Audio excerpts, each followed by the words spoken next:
മലയാളികൾക്കേറെ പരിചിതയായ നടിയും മോഡലുമാണ് മെറീന മൈക്കൽ. സംസാരം ആരോഗ്യത്തിന് ഹാനികരം എന്ന ചിത്രത്തിലൂടെ 2014 നടി തന്റെ സിനിമാ കരിയർ ആരംഭിക്കുന്നത്. 2017 വിനീത് ശ്രീനിവാസനെ നായകനാക്കി ശ്രീകാന്ത് മുരളി സംവിധാനം ചെയ്ത എബി എന്ന സിനിമയിലൂടെയാണ് മെറീന നായികയായി എത്തുന്നത്.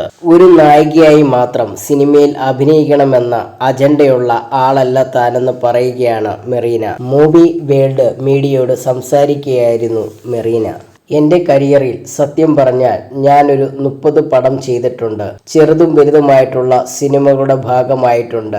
ഞാൻ തുടക്ക സമയത്ത് തന്നെ പറയുന്ന ഒരു കാര്യമുണ്ട്, ഹീറോ ആയിട്ട് തന്നെ മുന്നോട്ട് പോകണമെന്ന അജണ്ടയൊന്നും വെച്ചിട്ടുള്ള ആളല്ല ഞാൻ. നല്ല കഥാപാത്രങ്ങൾ ചെയ്യുക എന്നതാണ് പ്രാധാന്യം. എൻ്റെ അടുത്ത് ഫേവറേറ്റ് ഹീറോ ആരാണ് അല്ലെങ്കിൽ ഒരു സ്റ്റാറിന്റെ പേര് പറയാൻ പറഞ്ഞാൽ ഞാൻ എപ്പോഴും മുരളിച്ചേട്ടന്റെയും തിലകൻ ചേട്ടന്റെയും പേരേ പറയുള്ളൂ. പിന്നെ ഒരു ഉദാഹരണം ജഗതി ചേട്ടനാണ്.